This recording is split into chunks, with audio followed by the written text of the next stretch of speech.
2 e 4. Item 2 e 4. Fora da caridade não há salvação, a gente já começou isso semana passada e a gente viu o seguinte, que essa máxima dentro do Espiritismo, ela precisa ser tanto problematizada no nosso sentido de como a gente entende a caridade, de como os Espíritos nos apresentaram a caridade, né? Que eles mostram ela de uma forma bem dinâmica, não é uma coisa simplesmente assim proforme, né? Ela realmente precisa de uma maneira de viver. Então, fora da caridade, realmente a gente não consegue entrar nessa comunhão com Jesus. Na semana passada a gente viu algumas coisas que Jesus quis deixar muito claro na nossa cabeça, e o Kardec coloca essa cena em primeiro lugar dentro do capítulo, quando ele fala lá da família, quem são, né, meus familiares, e fala também, no mesmo texto, fala da ideia de que não só a gente conhecendo a ele, mas praticando o que ele fala, é muito mais efetivo a nossa vinculação à família dele, né? Então ele deixa isso muito claro. Então, quando, Senhor, que eu fiz tal coisa, quando eu te vi nu, quando eu te abriguei, quando não sei o quê, e a gente viu que isso independe do que eu creio, como eu penso as coisas, está muito mais relacionado como eu manejo a vida, como, sabe, eu manifesto aqui nessa terra. E às vezes a gente vê isso, né, dentro da doutrina, que a gente tem muito uma preocupação de ortodoxia. O que a doutrina ensina? A doutrina ensina o quê? E aí às vezes a gente quer cumprir um rito, quer cumprir uma norma, e isso é problemático, porque pode reduzir demais e pode nos afastar da caridade, se a gente fica somente no rito, porque aí a gente volta naquela ideia farisaica, pratico tais obras e essas obras me salvam. Então Jesus deixa claro que não é por aí. Então, antes da gente se pegar na ortodoxia espírita, é muito melhor que a gente olhe com mais cuidado para a nossa ortopraxia, ou seja, como a gente vive isso na prática. Porque aí independe de onde a gente vai estar vivendo isso. E o capítulo hoje vai continuar nessa ideia. O texto que a gente vai ler hoje está em Lucas capítulo 10, de verso 25 ao 37, que é a parábola do samaritano. O item 4 vai estar relacionado a essa regra de ouro que está dentro dessa parábola, que ela é encenada, que é a regra de ouro. Então eu juntei as duas coisas, tá? Através da parábola do samaritano, a gente vai fazer a leitura da regra de ouro, que é o item 4 do Evangelho segundo o Espiritismo, tá bem? Então eu vou ler corridinho aqui a passagem e a gente vai discutir. Certa ocasião, um perito da lei levantou-se para pôr Jesus à prova e lhe perguntou: Mestre, o que preciso fazer para herdar a vida eterna? O que está escrito na lei, respondeu Jesus. Como você lê? Ele respondeu: ame o Senhor, o seu Deus, de todo o seu coração, de toda a sua alma e de todas as suas forças e de todo o seu entendimento, e ame ao seu próximo como a si mesmo. Disse Jesus: você respondeu corretamente, faz isso e viverá. Mas ele, querendo justificar, perguntou a Jesus: e quem é meu próximo? Em resposta, disse Jesus: um homem descia de Jerusalém para Jericó, quando caiu nas mãos de assaltantes. Eles lhe tiraram as roupas, espancaram-no e se foram, deixando-o quase morto. Aconteceu estar descendo pela mesma estrada um sacerdote. Quando viu o homem, passou pelo outro lado.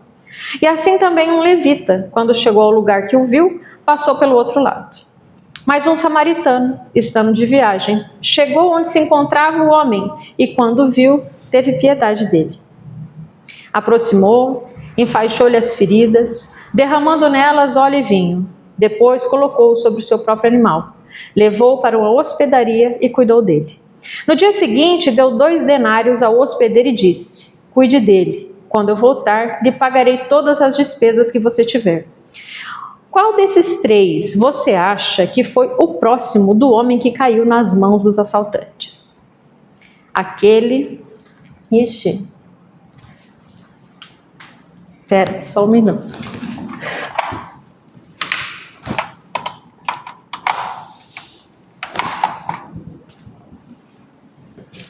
Não sei. Não sei se foi. Veremos. Aquele que teve misericórdia dele, respondeu o perito na lei. Jesus lhe disse: vá e faça você o mesmo. A regra de ouro é essa aqui, né? Cadê? Ama o seu próximo como a ti mesmo. Essa é a regra de ouro. E por que é uma regra de ouro? Porque ela não aparece somente na doutrina cristã. Então ela é dividida com outras culturas, né? Então antes da gente entrar propriamente nela, vamos dar uma contextualizada em Lucas. O Evangelho de Lucas é o maior evangelho que a gente tem, são 24 capítulos, ele estrutura o texto dele de uma forma, de uma viagem. Então a ida de Jesus para Jerusalém, ela faz parte de como ele monta o seu texto. Então ele coloca os ensinos, né, do capítulo 9 ao 19, essa viagem, né? Então vai colocando Jesus nessa cena de viagem e mostrando as coisas. Em Jerusalém a gente sabe o que vai acontecer, Jesus vai morrer, vai para a cruz, né? Vai ter a paixão. Então, Lucas coloca a gente nessa dinâmica de que você vai aprendendo, você vai vivendo, você vai viajando e em determinado momento vem a prova maior, né? Então o Evangelho de Lucas, ele está também orientado para quem? A gente sabe que Lucas era grego, Lucas, né, era médico, Lucas veio de uma outra cultura e o foco dele é apresentar o Evangelho, apresentar Jesus para aqueles que não são da comunidade judaica. Então precisa ser escrito de uma maneira um pouco diferente de Mateus, um pouco menos, né, simbólico do que João, né? Então o Lucas ele tem esse intuito de universalizar, de trazer para os gentios o evangelho. Não que os outros evangelhos sejam sectários e só cantem o evangelho para aquela comunidade, mas o Lucas faz isso de uma forma muito contundente, por conta também de onde ele vem, do contexto dele, da visão de mundo dele. Então isso propicia, né, essa abertura um tanto maior. A misericórdia ele coloca aqui pra gente que é sempre ativa, então ele vai colocar Jesus em diversas situações, diversas parábolas que nos trazem essa dinâmica da misericórdia. Ela não é uma coisa estanque, ela é uma coisa que se vive, né? A inversão da expectativa religiosa e social. Isso aqui a gente já viu na semana passada, quando aquele que, né, muitas vezes coloca a sua fé num rito, num culto, muitas vezes não é justificado por ela. Lembra lá que a gente usou aquele texto em que falava, né, em Mateus 7, fala, Senhor, Senhor, quantas vezes eu curei em seu nome, fiz tal coisa em seu nome. Jesus fala, apartai-vos de mim porque eu não te conheço. Então Jesus rompe essa coisa simplesmente ritualística e o Lucas vem e também dá um enfoque nisso aqui. Ele dá uma ênfase, né? Então esse trecho que a gente leu ali, ele está nesse chamado caminho de Jesus para Jerusalém. Então essa ida dele está dentro desse bloco de texto que vai ali do capítulo 9 até o 19. E aqui ele coloca os ensinos, né, espirituais de Jesus e essa chamada dos discípulos e como os discípulos vão vivendo essas coisas que Jesus está propondo. Então não se trata apenas de um deslocamento geográfico, porque quando a gente pensa numa viagem a Jerusalém, e Jerusalém sendo uma cidade simbólica, claro que tem o templo, claro que tem, né, os ritos que acontecem todo em Jerusalém, mas a Jerusalém ela também vai representar essa ideia da subida do Espírito, ou seja, o que me move, o que me movimenta são situações espirituais que me transformam. Eu estou buscando a Deus, eu estou me elevando. E me elevando, gente, é através dessa viagem que ele vai colocando, ou seja, nas situações do seu dia a dia. Você não vai fazer essa busca e esse encontro somente subir na montanha, somente indo para Jerusalém. Isso se dá como você vive essa viagem, é uma jornada, Então não é simplesmente falar, saiu daqui e foi para lá. Não, os interesses desse grupo saiu aqui, né, do ramerrão da vida e subiram para Jerusalém. Então nos mostra aqui uma pedagogia, um itinerário pedagógico. Então quando Jesus também constrói a parábola, ele usa isso, né? Jerusalém e Jericó sendo usado de uma forma simbólica. Jericó simbolizando as coisas mais comezinhas, mais concretas do dia a dia, e Jerusalém uma ideia mais próxima do que a gente imagina que seja essa comunhão com Deus, né? A regra de ouro que a gente começou a falar, trazendo essa ideia de um princípio ético universal. Universal, gente, Jesus vem, obviamente, ele encarna em determinado lugar. Esse lugar tem a sua cultura. Esse lugar tem os seus modos, né? O Espiritismo vem e nos diz que antes do Espiritismo chegar, e antes mesmo de Jesus vir para a Terra, houve pela espiritualidade um cuidado a mandar precursores de tempos em tempos, mostrando que a nossa ideia, que o nosso discernimento, que as nossas experiências, elas não dão saltos. As coisas vão sendo reveladas pouco a pouco, as coisas vão sendo encadeadas. Então a vinda de Jesus teve também, antes dele, pessoas, ideias, movimentos que apontavam para ele. É claro que nele há, a glorificação de tudo aquilo que começou a ser semeado, mas não parte somente daquele ponto específico. Não é só os judeus que vão receber isso aqui. Todo mundo vai receber. Então, por isso que Jesus fala, não é todo aquele que fala Senhor, Senhor, quando Senhor que eu te fiz tal coisa, te conheci.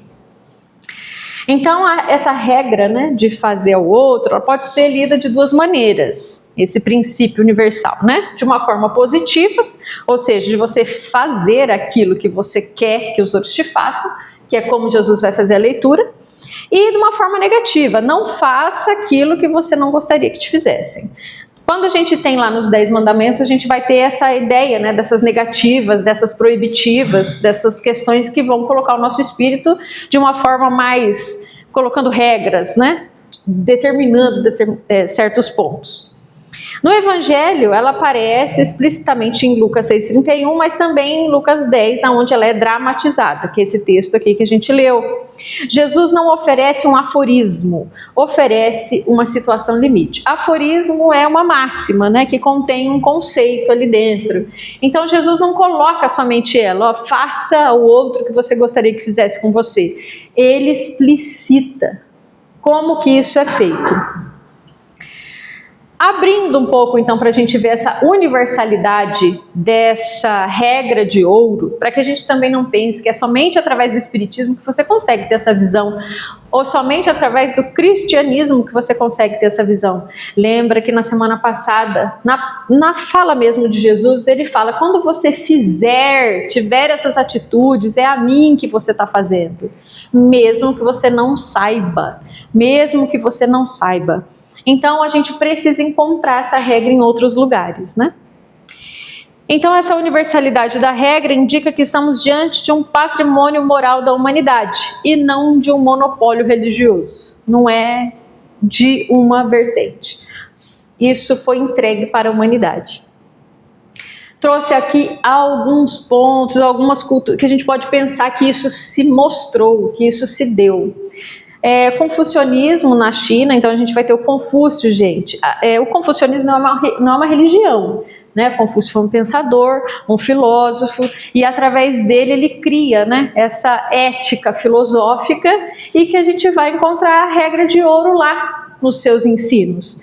Olha quando esse homem nasce, gente, 551 antes de Cristo. E ele afirmava, não faça aos outros o que não deseja para ti mesmo. Tá lá? Então, ou seja, eu posso ser um chinês que nunca conheceu o cristianismo e entrar nessa dinâmica da salvação?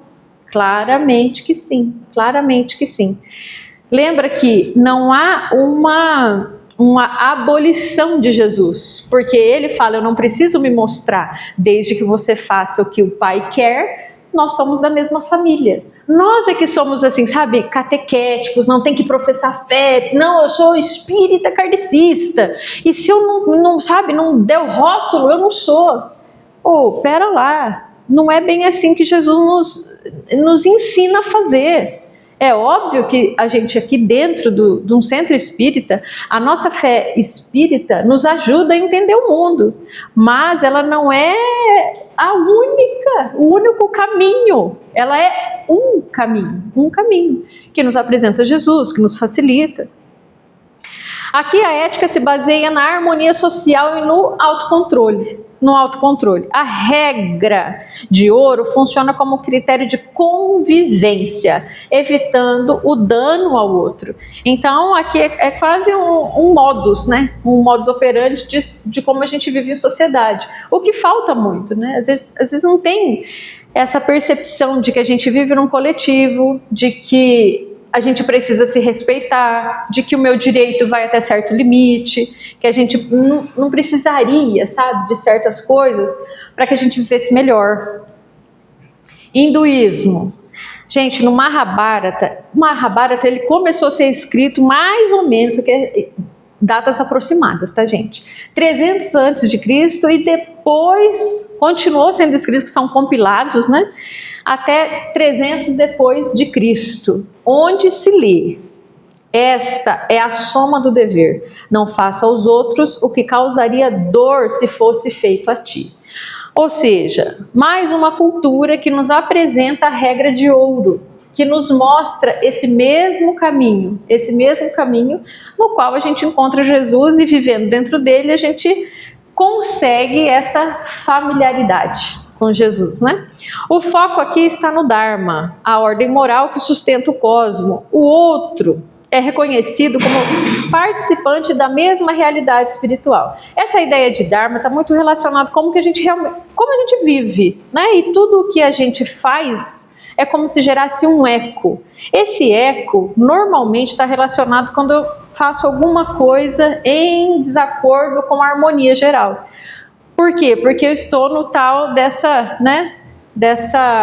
desses ciclos que voltam e tal. Quando eu entro, né, no Dharma, quer dizer que eu estou condizente com a lei.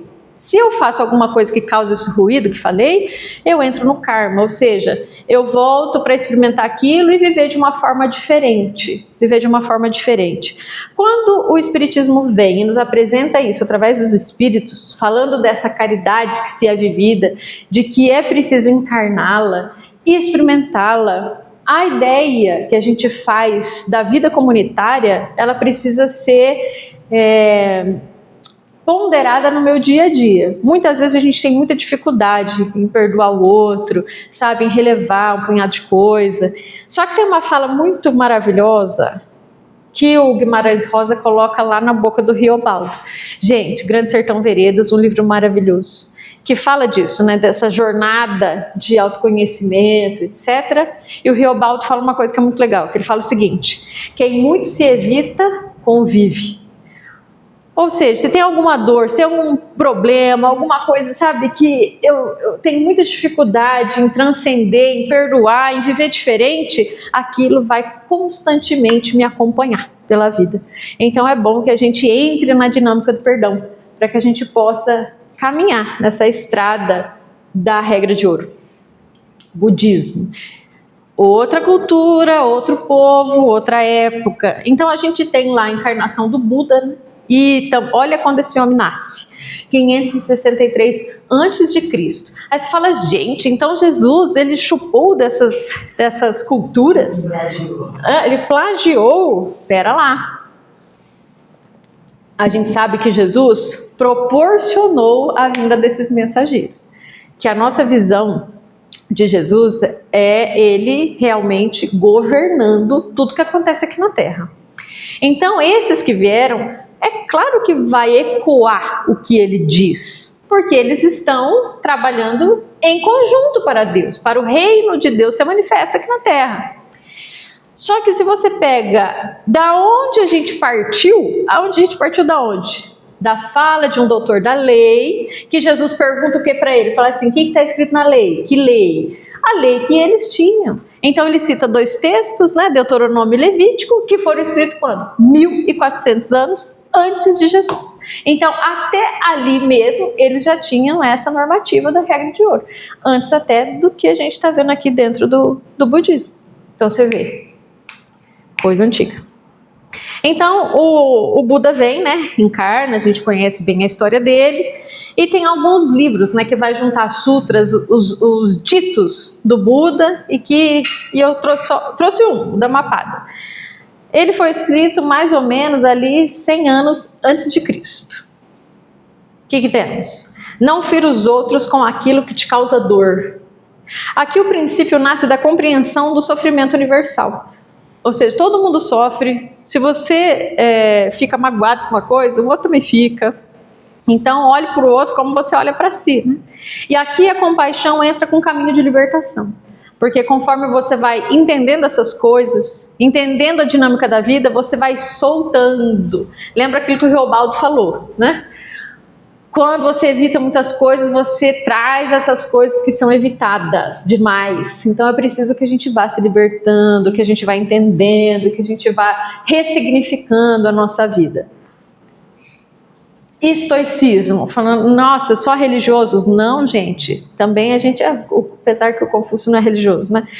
Estoicismo, mundo greco-romano, trouxe o Sêneca, podia ser Queixa, podia ser Epiteto, podia ser o Marco Aurélio, podia ser qualquer um que representasse essa filosofia.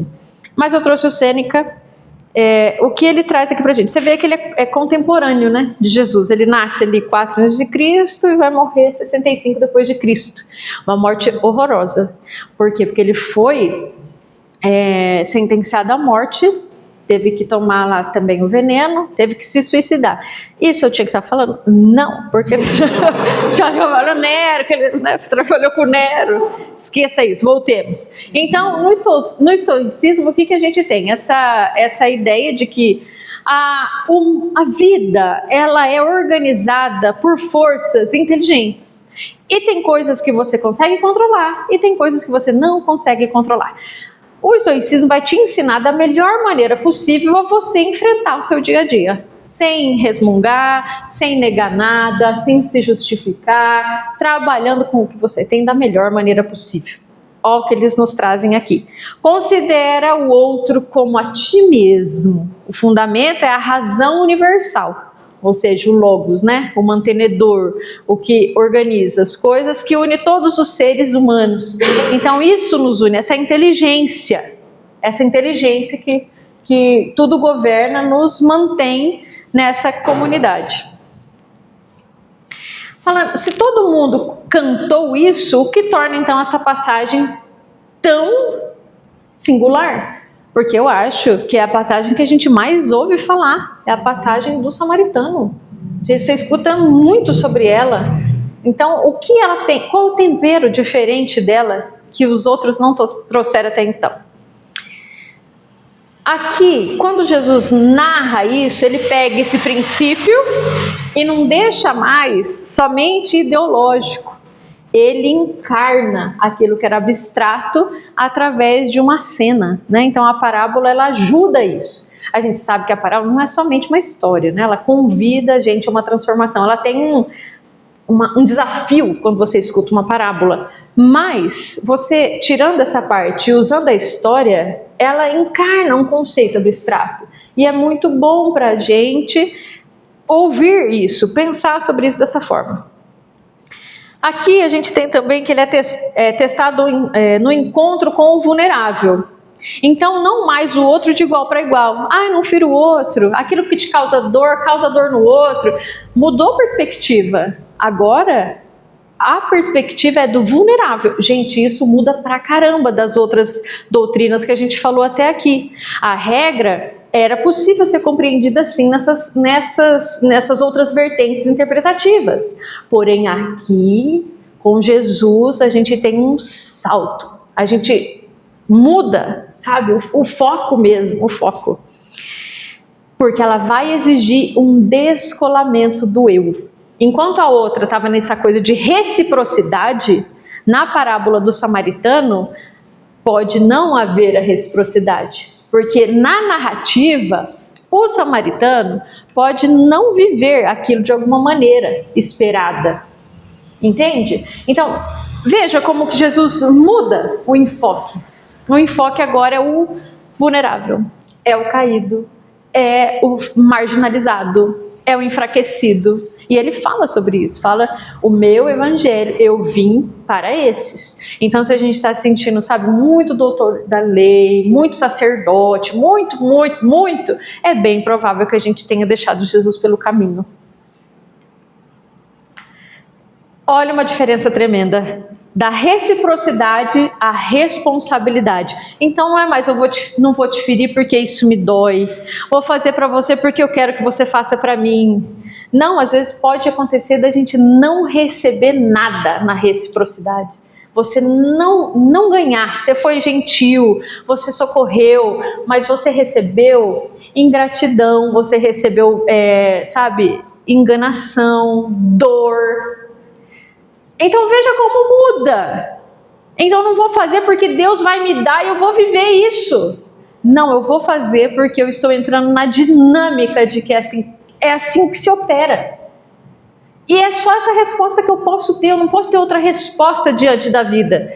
Lembra que tem que juntar as duas passagens, item 1 com a item 2 desse capítulo, para realmente, ficar completo o ensinamento. Porque ali é dito para a gente o seguinte, não é necessário você conhecer, você me ver, Jesus falando, né? Quando você me fez alguma coisa? Quando que eu te visitei na prisão? Senhor, eu não me lembro de ter te visitado na prisão. Porque a pessoa que fez aquilo não fez esperando reciprocidade. Eu vou fazer porque é para Jesus. Em nenhum momento é dito isso. Pelo contrário, ela não sabe que está entrando em comunhão. Ela não faz ideia de que ela está entrando ali. Então, se a gente faz as coisas, porque não é, olha, Deus espera que eu faça isso. Ou seja, não está automático, não é um impulso meu ainda. Eu estou fazendo raciocinando. É bom? É ótimo, porém ainda não chegamos lá, porque eu estou sabendo porque eu estou fazendo. Agora, quando for instintivo, o bem agir em mim, porque eu só sei agir dessa maneira, eu não sei agir de outra maneira. Aí, gente, automatizei. Aí a gente vai fazer as coisas e vai ficar, nossa, surpreso quando chegar o momento de Jesus falar assim, obrigado por ter feito para mim. Senhor, você deve ter me confundido, eu não fiz isso para você. Então, é da reciprocidade, não tem reciprocidade. A responsabilidade. Esse ponto muda tudo. A maioria das formulações culturais da regra de ouro opera no nível da simetria, né? Da paridade. Como eu não gostaria, eu não faço. Como eu gostaria, eu faço. Não tem mais essa simetria. Não tem mais. Jesus radicaliza esse princípio. O samaritano, como a gente colocou aqui, pode não ser retribuído, né? A vítima pode não agradecer, pode não retribuir. Ou se ele cair na mesma situação, ele pode também não receber aquilo que ele deu. Porque a lógica é outra. Então, talvez jamais ele voltem a se encontrar, né? O amor aqui não nasce da expectativa de retorno, mas da identificação com o sofrimento. Então você não está fazendo alguma coisa para receber, mas aquela dor moveu alguma coisa dentro de nós e a gente só consegue agir dessa maneira. É a pergunta, você vive assim? De você viver o bem automaticamente? São poucas cenas, né? Umas sim, outras não. Exatamente. Algumas sim, algumas a gente faz automática, outras não. Outras a gente... Quando a pessoa agradece, ou seja... Mas não é todo dia. Mas não é todo dia e não é em todas as situações. E isso é interessante que a gente pense que Jesus, ele mostra um caminho, gente. Não tem como a gente olhar essas passagens, o que Jesus fala, o que ele propõe, e achar que eu vivo tudo, que eu estou fazendo exatamente o que ele me propôs. Jesus, segundo o Espiritismo, é modelo e é guia, ou seja, ele vai na frente, ele deixa rastros, ele mostra um caminho, mas ele fala, você quer vir? Então você me siga, pega a sua cruz e venha. Então é óbvio que a gente não está fazendo tudo, porque isso é um devir a ser. É a construção desse homem.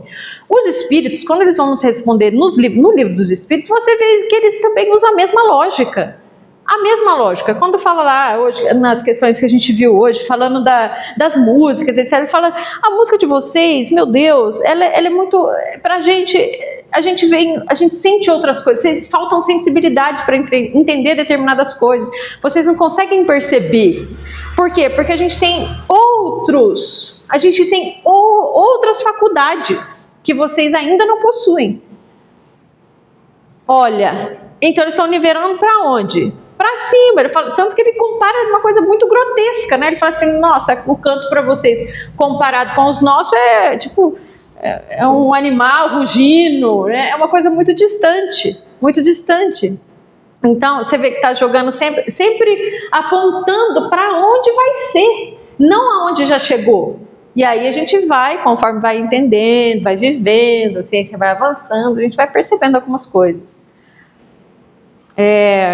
Então o amor aqui nasce dessa identificação com o sofrimento. Aqui a gente tem essa ética do encontro e não mais da norma. Então não é uma coisa religiosa, não é um padrão, ela aponta para alguma outra coisa. O sacerdote e o levita conhecem a regra de ouro, conhecem a lei sobejamente, gente. Eles conhecem isso. Aí você fala assim, eu também divido isso com o levita e com o sacerdote. Muitas vezes eu sei o que eu tenho que fazer, eu sei o que é correto, mas eu passo de largo, passa mesmo. Por que a gente passa? Uma coisa é eu saber. Se eu sei, ela está num corpo mais sutil. Ela está... Pensa comigo. Para eu encarnar determinadas coisas, eu preciso viver isso. Então, se eu sei, está no meu corpo mental. Está num corpo mais desmaterializado. Então, muitas vezes você já entendeu que aquilo você deve fazer daquela maneira ou não fazer de determinada maneira, mas você escorrega e faz o errado. Mas toma consciência, fala assim, nossa, fiz de novo. Por quê? Porque eu preciso repetir, reencarnar isso, ou seja, trazer para a matéria com atos concretos. Por isso que os espíritos falam que a nossa evolução se dá na materialidade, porque eu preciso viver, experimentar isso. E toda vez que eu faço um ato aqui na Terra, eu preciso gastar uma certa energia. Há um trabalho nisso, entende? Então isso é necessário, a gente encarnar essas virtudes.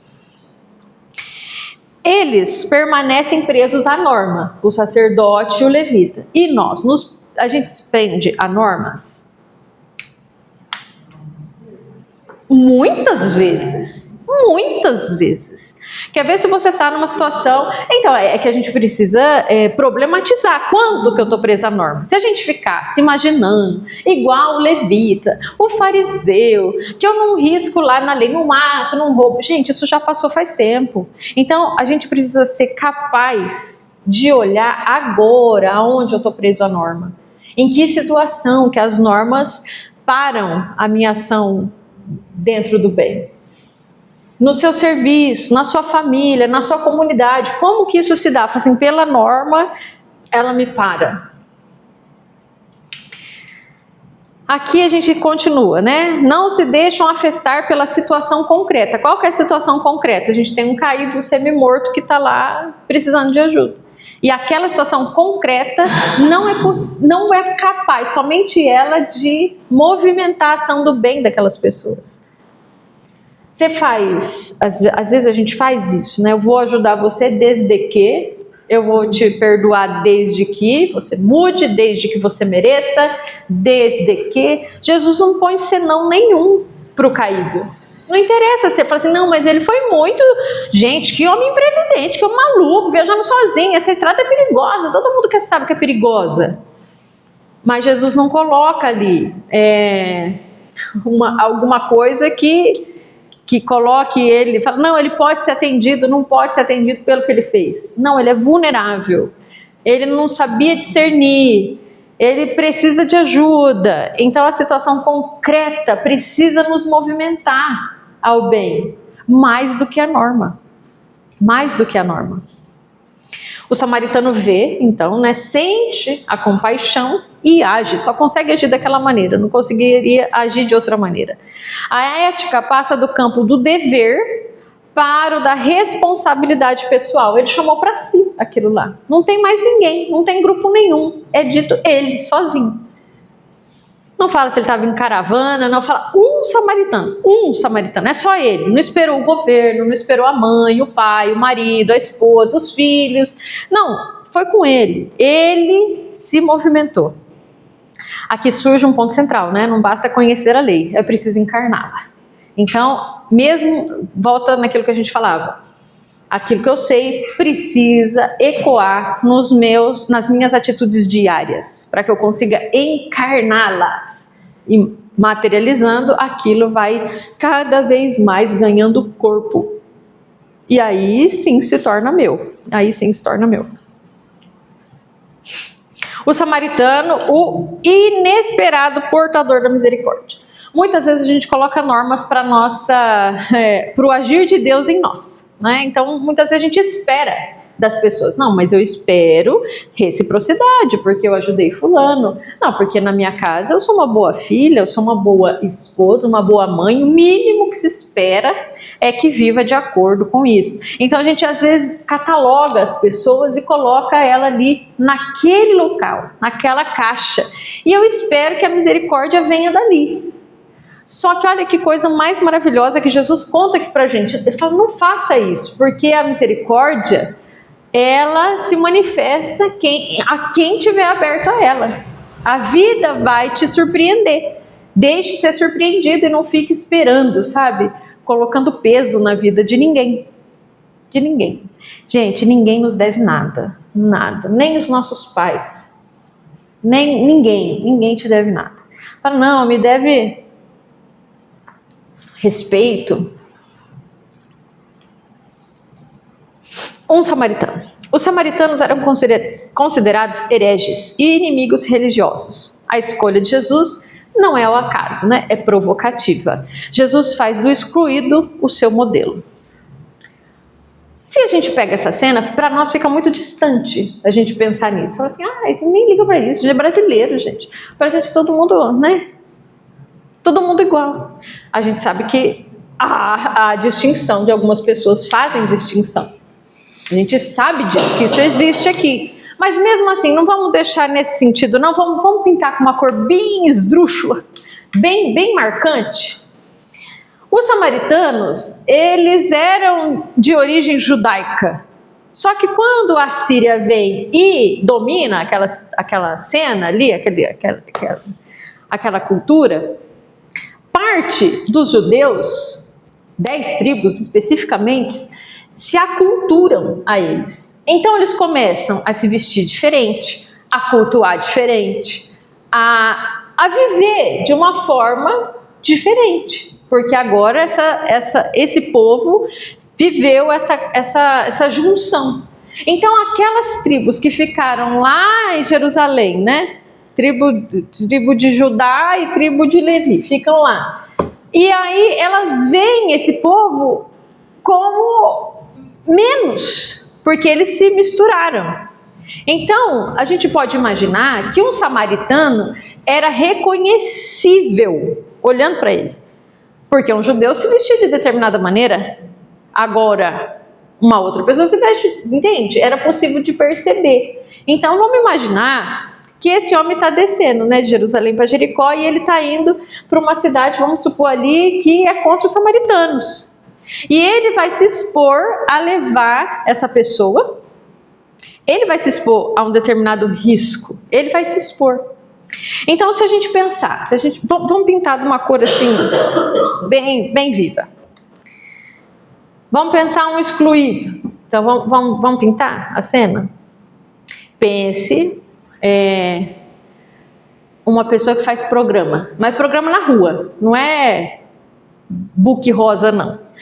É que você olha assim, nossa, programa. E ela é travesti, tá? Travesti ali da rua Rui Barbosa. Então você sabe que faz programa, tá em horário de serviço. Tá em expediente, tá bom? Então, imagina, um tubinho, tudo de fora, tá? Aberto aqui nos peitos, né? Bem, imaginou? Tá criando a cena? Só que ela tá lá fazendo o ponto dela e aí um executivo tava passando de carro e teve um passamento dentro do carro lá. Passou mal, bateu o carro e ela pegou essa pessoa e levou no hospital. Cria a cena. Essa travesti chegando com um cara bem vestido no hospital. Vão chamar a polícia, fala assim, roubou, bateu nele. Então ela se expõe a um risco. Esse homem se expõe a um risco. E a gente quer viver a caridade sem nada dar. Eu quero viver assim do Pix, né? Que é só dar o Pix. Ou fazer um cachorro quente, ou fazer uma cesta básica, uma sopa aqui na casa, né? Porque o que vai me acontecer de tão mal assim, né? Então presta atenção aonde Jesus coloca. Ele pega a travesti, não que é o samaritano, tá? Eu só estou pintando. Pega esse vulnerável e coloca ele como um modelo porque ele fez o que deveria ser feito. Então encheu-se de compaixão, né? Ou teve piedade. E ali é o modelo. Esse teve 7 gestos de misericórdia. Eu não consigo ver essas coisas e achar que é o acaso. Eu não consigo. Vamos lá. Primeiro, aproxima-se, trata as feridas, derrama óleo e vinho, coloca o homem em seu animal, leva à hospedaria, cuida dele lá e assume os custos futuros.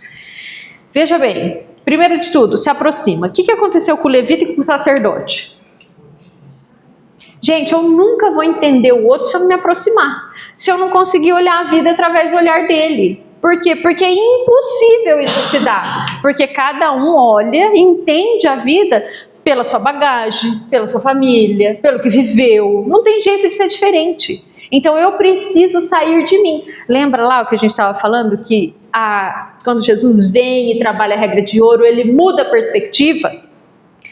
Pede, exige uma saída de mim mesma para que eu vá ao encontro do outro. Só que muitas vezes eu quero trocar, sim, sou muito da troca. Até a página 2, passou disso, eu já não quero mais. Então a gente precisa se aproximar de pessoas, de culturas, de lugares, para que a gente possa ver a vida de forma diferente. Trata as feridas. Não chega, não faz discurso, não aponta, trata as feridas. E Jesus aparece de uma maneira muito maravilhosa na nossa vida. Ele diz sobre isso. Porque no texto é dito o seguinte, derrama o óleo e o vinho. Gente, o vinho aqui ele vai entrar como um antisséptico. Então você vê que está invertido as coisas? Primeiro o alívio, o óleo. Depois o adstringente. Jesus falou que precisava nos aliviar. Falou, eu vou aliviar. Vou te ajudar. Você está sobrecarregado? Eu te ajudo. Mas eu não vou ficar aí, a gente vai caminhar, a gente vai andar. Então, primeiro vem o alívio. Porque a cura pode demorar. A cura pode ser uma coisa que vai demandar esforço, vivência, experiência. Não vai ser dada assim, entende? Então, primeiro Jesus vem e nos traz alívio. Só que a gente não dá para ficar só ali no alívio. A gente precisa se desafiar, se arriscar e sair desse lugar que a gente já consegue experimentar. Jesus é desafiador, gente. Isso é óbvio. Coloca o homem no seu animal, né? Então, aquela ideia, né? De colocar à disposição o que você possui.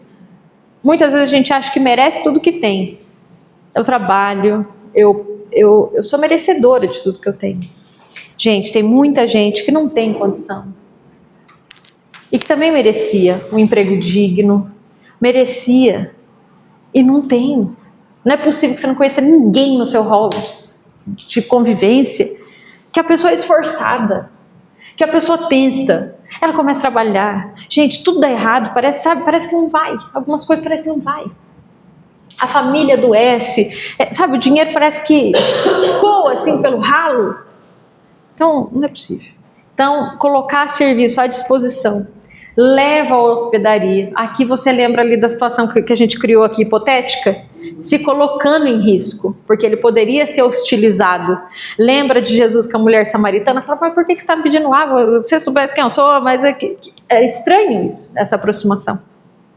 cuida dele e assume os custos futuros, né? Ou seja, o evangelho vem na nossa vida, coloca uma moeda, digamos assim, né? E espera que a gente frutifique, mas já foi hipotecado isso a nós, a nossa herança de salvação, né?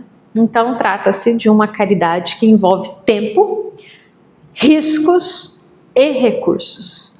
A pergunta que fica é: quanto de risco eu estou disposta a correr para viver a lógica do Evangelho?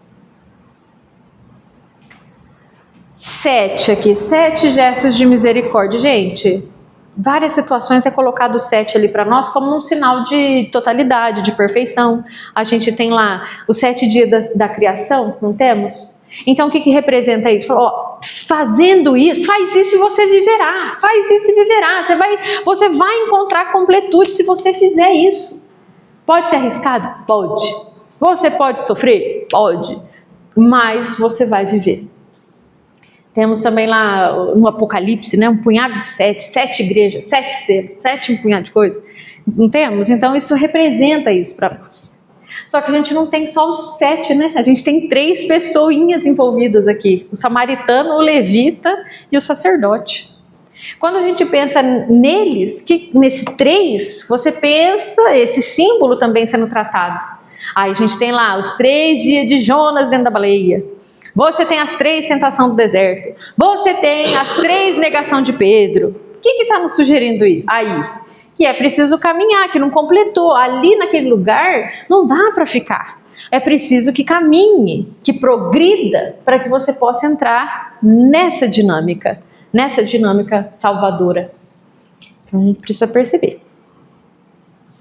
Aqui o ponto mais culminante, né, exigente da parábola, que a misericórdia nunca é neutra e nem confortável. Por isso que ela é diferente de esmola, ela é diferente dessas coisas que a gente faz, sabe, muito alegradoras muitas vezes, né? Como eu disse aqui, às vezes a gente se junta para fazer uma dinâmica aqui na casa, para fazer um atendimento muitas vezes, e sabe, não tem risco nenhum. Está acontecendo aqui na casa, com os recursos que a gente já manejou, está muito fácil, está muito dado, está muito posto, não tem literalmente algo que eu estou sendo confrontada dentro de mim. Por isso que a caridade é dinâmica, por isso que fora dela não há salvação, há estagnação, há muitas vezes uma ideia torta de que eu esteja vivendo isso. Então, assim como no tempo de Jesus, viver hoje a lógica do bom samaritano implica nisso, em assumir riscos reais.